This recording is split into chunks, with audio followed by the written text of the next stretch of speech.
So the year was 2016 when a show dropped on Netflix that literally turned Millie Bobby Brown from a kid into a kid's mom. In fact, my first ever Netflix show was Stranger Things. And after watching it, I realized kids can literally beat the hell out of Demogorgon too. Over the last 9 years, new season of Stranger Things kept coming out. Whenever the writer felt like it, 1 year, 2 years, 3 years, boom, new season. And with every season, not just the budget, but the kids in the show also grow older. And that's why there is the emotional bond with the show. Because we literally watch these kids grow up and I'm getting emotional like why though? They're not even my children.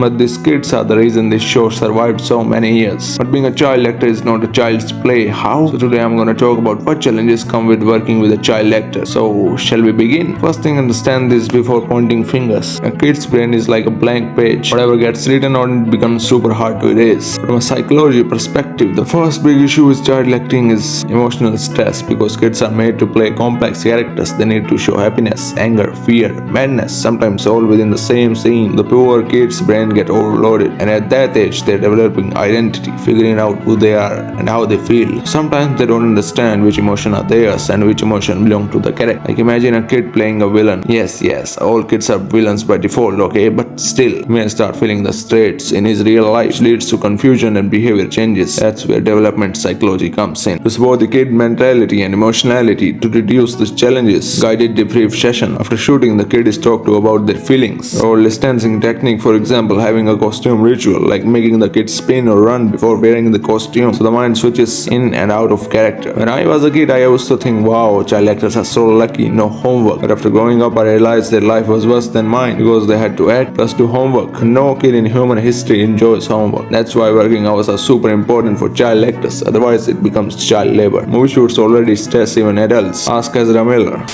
So imagine a kid working with longer hours, fatigue, fever, emotional burnout, anything can happen. But the reason production still pushes is deadline plus money pressure. The kid ends up overworking. So usually child actors have managers who try to keep their personal lives separate. When the Stranger Things cast were chosen, most of them were just 10 or 11 years old. Managing them was tough at first, but slowly everyone adapted. And yeah, there are perks of being a child actor. Instant fame and recognition, but that can also become a problem later. Because when kids grow up, don't always become successful adult actors. Look at Daniel Radcliffe. People still call him Harry Potter. He became a character, not a star. Now coming to Stranger Things season 5, I saw the trailer, looks amazing. Honestly, I barely remember what happened last time. Or rewatch all the seasons. So that's it for this video. Now I'm going to find out the requirements to become a child actor, because editing this script has convinced me. I also wanna become one. See you in the next video. Until then, bye.